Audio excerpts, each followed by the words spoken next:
What if your bank account got a deposit every single month, and you didn't have to do a single thing to earn it? No alarm clock, no boss, no commute. That's not a fantasy. That's dividend investing. And today, I'm going to show you the exact number you need invested to make that a reality. But here's the thing. That number is different for everyone. And if you don't know your number, you could be saving for decades and still fall short. So stick with me, because by the end of this video, you'll know exactly what your target is and how to get there faster than you think. Welcome back to the channel. If you're new here, we talk about building real, lasting wealth, not get-rich-quick schemes, not crypto hype, just proven strategies that actually work.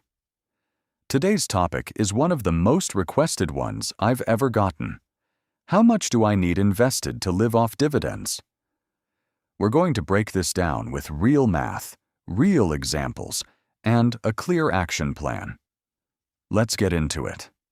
First, a quick foundation for anyone who's newer to investing. When you buy a stock, you become a part owner of that company. And some companies, especially mature, profitable ones, share a portion of their profits with shareholders. That payment is called a dividend. These payments usually come quarterly, so 4 times a year. Some pay monthly, some annually, but quarterly is the most common. Now, here's what makes dividends so powerful. Unlike selling your stocks, dividends don't require you to give anything up. The company pays you just for holding the shares. Your investment stays intact. And if you've chosen good companies, it actually grows over time. Think of it like owning a rental property. The building sits there. You don't sell it. But every month, rent comes in. Dividends work the same way, except there's no leaky roof to fix at 2 a.m. Some of the most well-known dividend-paying companies in the world include Johnson & Johnson, Coca-Cola, Procter & Gamble, and Realty Income. These aren't flashy tech startups. They're steady, boring, cash-generating machines, and that's exactly what you want. Now let's talk numbers. This is the core of the video. To figure out how much you need invested, you need 2 things. Number 1, your annual expenses. Number 2, your dividend yield. Let me explain both. Your annual expenses are simply how much money you need to live comfortably for 1 year. Let's say your monthly expenses are $4,000. That covers rent or mortgage, food, transportation, utilities, entertainment, healthcare, everything. $4,000 a month times 12 months equals $48,000 per year. That's your target.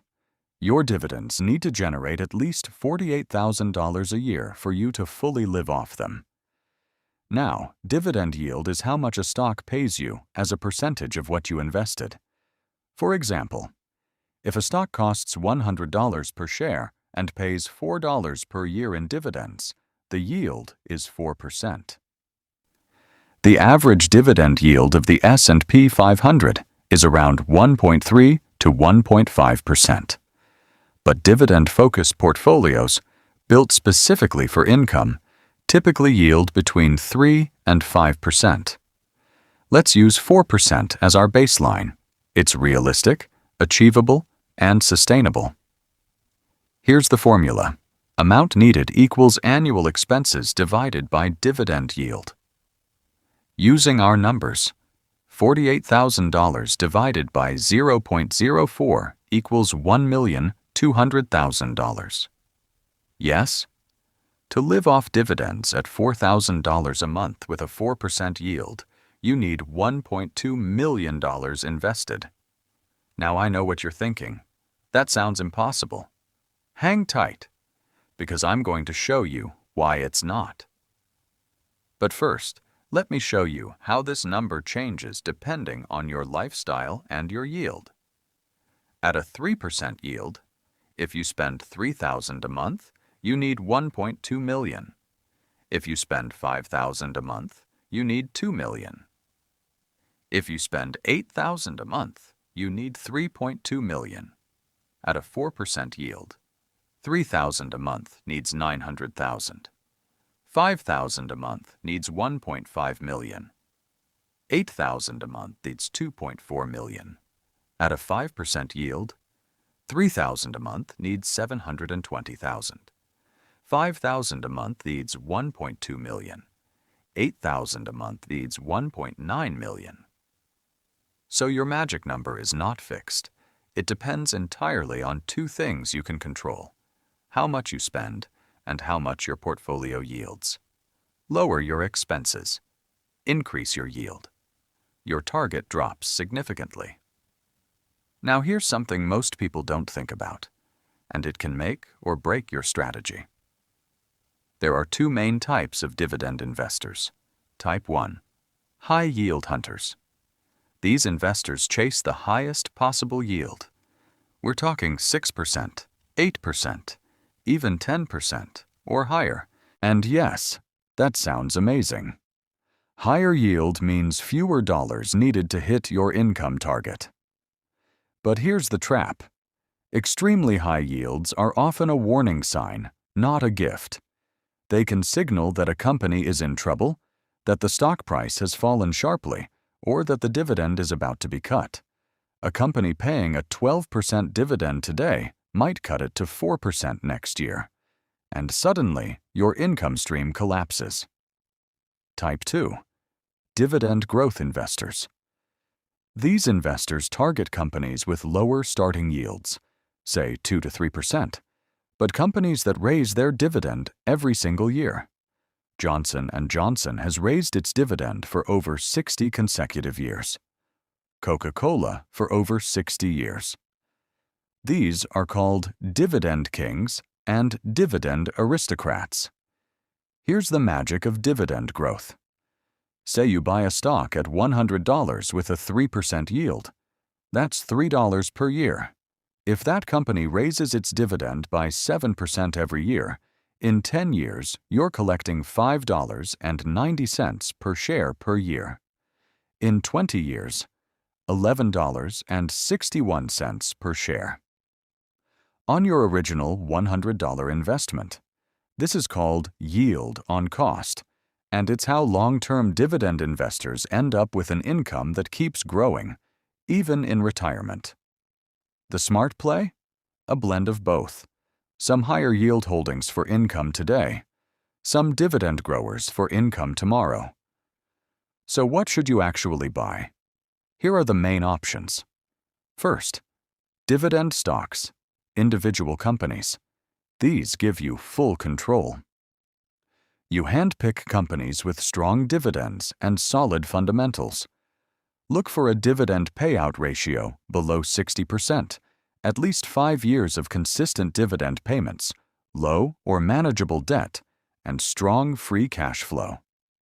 Examples include Realty Income, which pays monthly dividends, Altria, AbbVie, Chevron, and PepsiCo. Second, dividend ETFs. If picking individual stocks feels overwhelming, ETFs are your best friend. A dividend ETF is a basket of dividend-paying stocks managed for you, bought as a single investment. Popular ones include VYM, the Vanguard High Dividend Yield ETF with a yield around 2.8 to 3.2%. SCHD, the Schwab U.S. Dividend Equity ETF with a yield around 3.4 to 3.8%, known for quality. And JEPI, the JP Morgan Equity Premium Income ETF with a yield around 6 to 8% using a more complex strategy. SCHD in particular has become a favorite among dividend investors for its combination of yield and dividend growth. Third, REITs, or Real Estate Investment Trusts. REITs are companies that own income-producing real estate, apartment buildings, shopping centers, hospitals, data centers. By law, REITs must pay out at least 90% of their taxable income as dividends. That means yields are often 4 to 7% or higher. Top examples include Realty Income, Agree Realty, Vici Properties, and Prologis.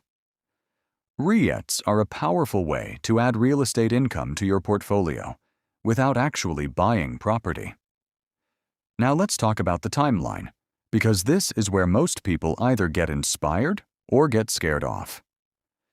Let me show you what consistent investing actually does over time using real compound growth math.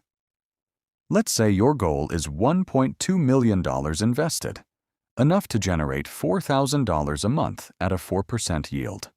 And let's say your portfolio grows at an average of 8% per year. A reasonable long-term assumption for a dividend-focused portfolio with reinvested dividends. If you invest $500 a month, you hit $1.2 million in approximately 35 years. If you invest $1,000 a month, you hit it in approximately 26 years. If you invest $2,000 a month, you hit it in approximately 19 years. If you invest $3,000 a month, you hit it in approximately 15 years. The game changer here is DRIP, Dividend Reinvestment Plans. Instead of taking your dividends as cash, you reinvest them automatically to buy more shares. Those shares earn more dividends, which buy more shares, which earn more dividends. It's a snowball rolling downhill, and the longer it rolls, the faster it moves.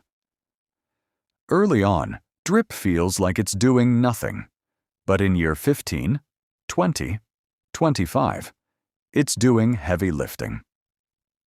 Some investors find that dividend reinvestment accounts for 30 to 40% of their total portfolio value at retirement. Quick but important, dividends are taxable income. You need to plan for this. Qualified dividends, paid by most U.S. stocks held for more than 60 days, are taxed at 0, 15, or 20%, depending on your income bracket. For most middle-income earners, that's 15%. Ordinary dividends, including those from REITs and some foreign stocks, are taxed as regular income, which could be 22, 24%, or higher. Here are the strategies to manage this. 1. Hold high-yield, ordinary dividend investments like REITs inside a Roth IRA or traditional IRA. Inside those accounts, dividends grow tax-free or tax-deferred. 2. Hold qualified dividend stocks in your taxable brokerage account where the lower 15% rate applies. 3. If you're in a low enough income bracket, qualified dividends may be taxed at 0%, completely tax-free. That's a powerful tool in early retirement. Tax planning isn't glamorous, but getting this right could save you tens of thousands of dollars over your investing lifetime. Let me leave you with the biggest mistakes I see dividend investors make. Mistake number 1. Chasing yield blindly. A 12% yield looks incredible on paper, but if the dividend gets cut in half next year, you've actually lost money, both in income and in stock price. Always check the payout ratio and the company's financial health. Mistake number 2. Ignoring dividend growth. A 2% yield today from a company that grows its dividend 10% annually will outperform a static 5% yield in about 12 years. Think long-term. Mistake number 3. Not reinvesting dividends early on. If you're 20, 30, or even 40, take every dividend payment and reinvest it. Your future self will thank you. Mistake number 4. Forgetting inflation. $4,000 a month today won't feel like $4,000 a month in 20 years. That's why dividend growth matters so much. Your income needs to keep pace with the rising cost of living. Mistake number 5. Waiting for the perfect time to start. The best time to start was 10 years ago.